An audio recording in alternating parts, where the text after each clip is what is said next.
Hello guys, कैसे हैं आप लोग।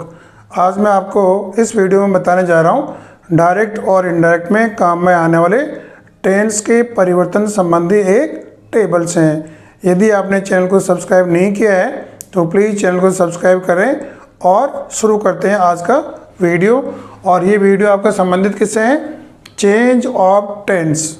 और मैं पर्टिकुलरली कह रहा हूँ ये डायरेक्ट और इनडायरेक्ट जो सेंटेंस है उनमें हम चेंज करते हैं, उसके लिए हमें इस टेबल की आवश्यकता पड़ती है। और जैसा कि हम उसमें पढ़ेंगे कि हमें एक जो चेंज होगा वो हमें सेट टू टोल्ड करना पड़ेगा।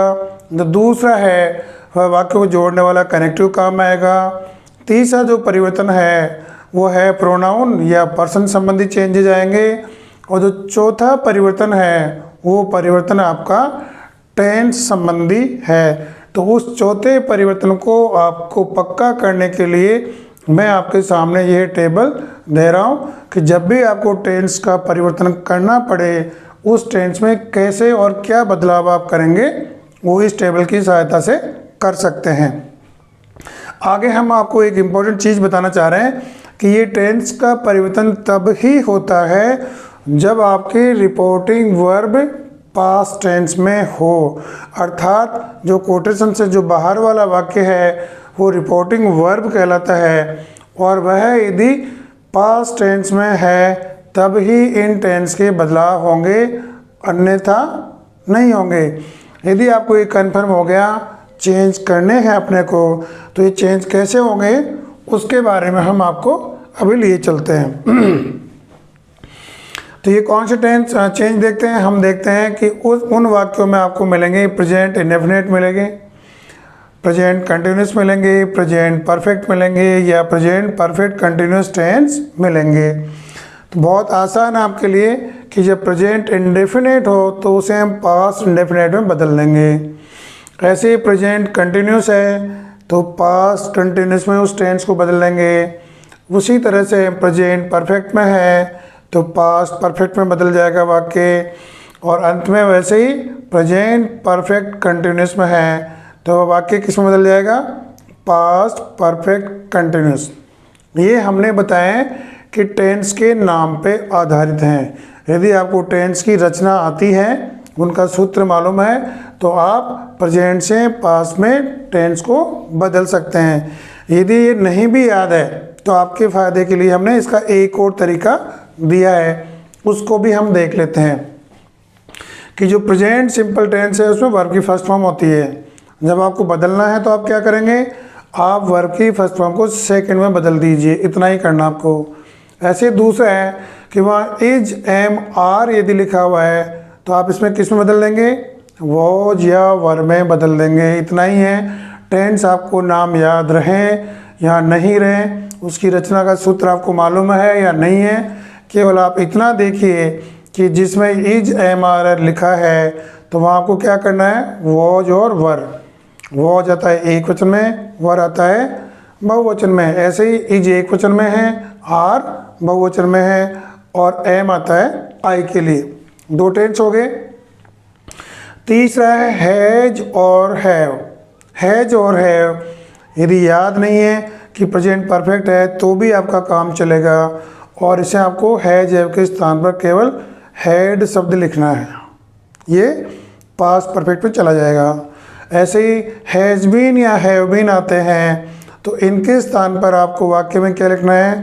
केवल हैड बीन करना है या मुख्यतः आपको हैज और हैव को हैड में बदल देना। ये टेंस का आपका परिवर्तन हो गया। ये प्रेजेंट से हमने पास्ट में बदले हैं। फिर वापस चलते हैं कि यदि पास्ट इंडेफिनिट में हो तो उसका आप क्या करेंगे? तो उसको हमें करना है पास्ट और परफेक्ट में। ऐसे ही पास्ट कंटिन्यूस में है तो क्या करेंगे? ये जाएगा पास्ट परफेक्ट कंटिन्यूस में चला जाएगा। ऐसे ही यदि पास्ट परफेक्ट में हो या पास्ट परफेक्ट कंटिन्यूस में वाक्य हैं तो इनमें कोई चेंज नहीं होंगे। ठीक है, ये भी आपको यदि टेंस का ध्यान है तभी करेंगे, यदि नहीं है तो दूसरा तरीका यहाँ भी मौजूद है। और वो तरीका क्या है कि जब आपके पास में रिपोर्टिंग वर्ब में पास्ट टेंस थी, तो जो रिपोर्टेड स्पीच में वर्ब सेकंड फॉर्म में है, तो सेकंड फॉर्म को आप बदल के क्या करेंगे, आप करेंगे हैड करेंगे, और यहाँ जो वर्ब है उसको थर्ड फॉर्म में ले जाएंगे। ठीक है ना। ऐसे ही यहाँ वॉज और वर है, तो उसका क्या हो जाएगा, उसका हो जाएगा हैड बीन हो जाएगा और वर्ब के आईएनजी लग जाएगा। दोबारा और देख लें कि जहाँ वॉज और वर है प्लस वर्ब की आईएनजी है, तो इसका उत्तर क्या हो जाएगा, हैड बीन प्लस वर्ब की आईएनजी हो जाएगा। ऐसे ही इन बाकी में कोई चेंज है ही नहीं।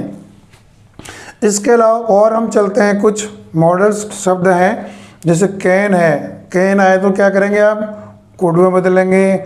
मैं आएंगे तो क्या करेंगे, माइट, ये सब सेकंड फॉर्म में है, सेकंड फॉर्म में चले जाएंगे। शैल आए तो क्या करेंगे, शुड में बदल देंगे, और विल आए तो वुड में बदल देंगे। ये मॉडल्स को आपने फर्स्ट से सेकंड फॉर्म में कर दिया। ऐसे ही यदि कुड है, ये जो सेकंड फॉर्म वाले हैं, कुड है, माइट है, शुड है, वुड है, मस्ट है, तो इनमें हमने लिखा है नो चेंज, अर्थात ये जैसे हैं वैसे के वैसे ही रहेंगे। इधर एक और चीज़ हमने आपको दी है समझने के लिए, थोड़ा टिपिकल है कि मान लो डू नॉट या डज नॉट वाले वाक्य हैं, तो आप क्या करेंगे, बहुत आसान है, आप इनके सामने लिख देंगे डिड नॉट। ठीक है ना। ऐसे ही मान लो डिड नॉट आ गया या डिड आ गया, तो वहाँ क्या करेंगे, तो डिड वाले वाक्यों में आपको करना है हैड और वर्ब की थर्ड फॉर्म। अब इनको मैं एक छोटे से एग्जांपल से समझा रहा हूँ तो और भी इजी हो जाएगा। जैसे वर्ब की फर्स्ट फॉर्म गो है, तो गो को आप यहाँ क्या करेंगे, यहाँ हो जाएगा वेंट, WENT। यहाँ जैसे EJMR के साथ में गो है, तो गो प्लस ING हो जाएगा, तो यहाँ भी क्या हो जाएगा, वाज वर्ब के साथ में गोइंग हो जाएगा। यहाँ भी हैज, हैव, और थर्ड फॉर्म होती है इसकी, थर्ड फॉर्म कौन सी है, इसकी होती है गॉन, GONE, गॉन। तो यहाँ इसकी थर्ड फॉर्म क्या हो जाएगी, हैड के बाद में GONE। ऐसे ही है हैज़ बीन गोइंग, तो ये हो जाएगा हैड बीन और गोइंग। यहाँ देखते हैं वर्ब की सेकंड फॉर्म, जैसे गो है, तो गो की सेकंड फॉर्म क्या होगी, ये होगी वेंट। यदि वेंट आ गया तो आप क्या करेंगे, बहुत आसान है कि हैड और थर्ड फॉर्म लिख देंगे। तो हम क्या लिखेंगे, हैड, और गो की थर्ड फॉर्म क्या है, गो, वेंट, गोन, ये हो गया GONE। ऐसे ही वहाँ वॉज वर्ब प्लस वर्ब के आएंगे, मान लो गोइंग है यहाँ पर, तो ये हो जाएगा हैड बीन गोइंग। ठीक है।